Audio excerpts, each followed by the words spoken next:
मैं साई का सामना नहीं कर सकता। मैं अपना असफल चेहरा एक बार फिर उन्हें नहीं दिखा सकता। मुझसे मिले बिना ही जा रहे। किस मुंह से मिलता साई? आपको तो पता ही है, पूरी रात जागकर मैंने मंदिर बनाया,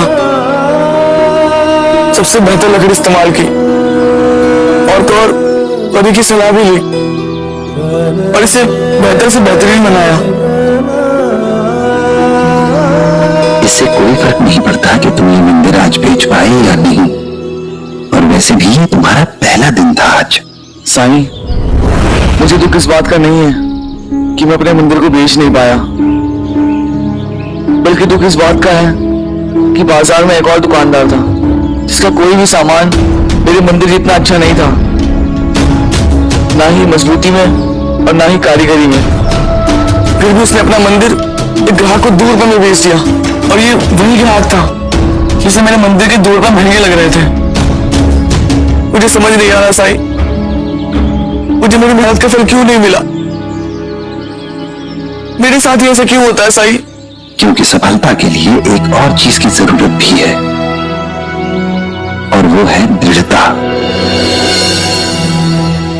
लेकिन साईं, जब हम अपनी आंखों के सामने कुछ ऐसा होते देखते हैं तो बुरा तो लगता ही है ना। और जिंदगी ने मेरे साथ कभी कुछ अच्छा नहीं किया। असफलता सफलता की राह भी बन सकती है, और हार मान लेने की, मायूस हो जाने की भी।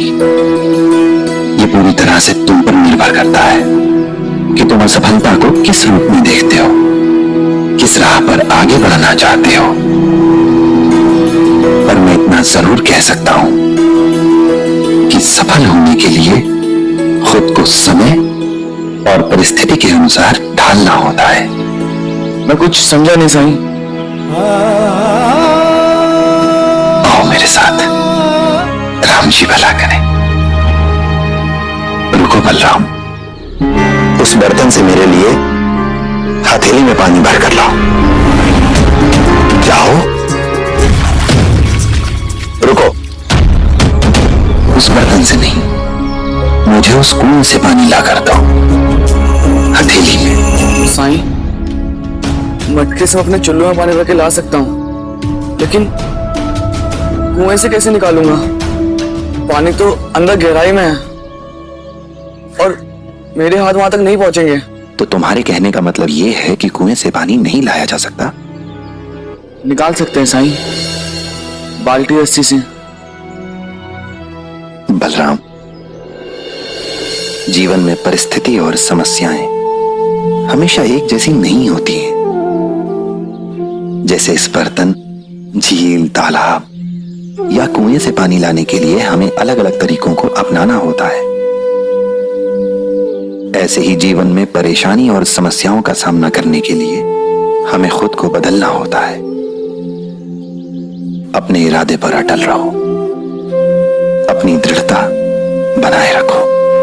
मैं आपकी बात समझ रहा हूं साईं, लेकिन आप ही बताइए, जैसी परिस्थिति मेरे साथ थी उस हालात में मैं कौन सा मार्ग चुन सकता था?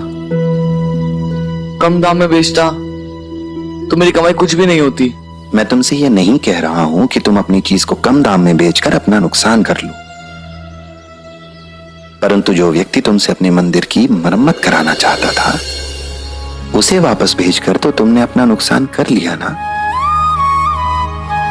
अगर तुम थोड़ी समझदारी, थोड़ी सूझबूझ से काम लेते तो वो आज का तुम्हारा पहला ग्राहक हो सकता था। लेकिन साईं, मैं तो वहां अपना बनाया हुआ मंदिर बेचने गया था, ना कि मरम्मत करने के। अच्छा, एक बात बताओ, कोई इंसान तुम पर विश्वास करे, तुमसे मंदिर खरीदे तो क्यों खरीदे? न तो वो तुम्हें जानता है और न तुम उसे जानते हो। न तो उसने तुम्हारा काम देखा है और न ही तुम्हारे काम की गुणवत्ता को जानता है। वो तुम्हारे द्वारा की गई मेहनत, तुम्हारी कुशलता, तुम्हारे शिल्प की गुणवत्ता को भी नहीं जानता है। कोई किसी अनजान पर विश्वास करे तो क्यों करे?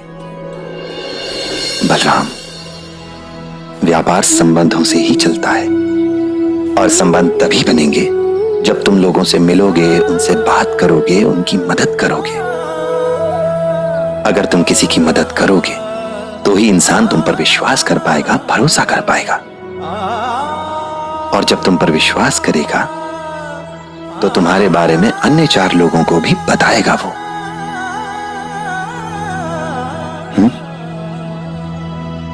मैं समझ गया साईं। अभी तुरंत जाकर मैं उस आदमी की तलाश करता हूँ और उसकी मदद करता हूँ।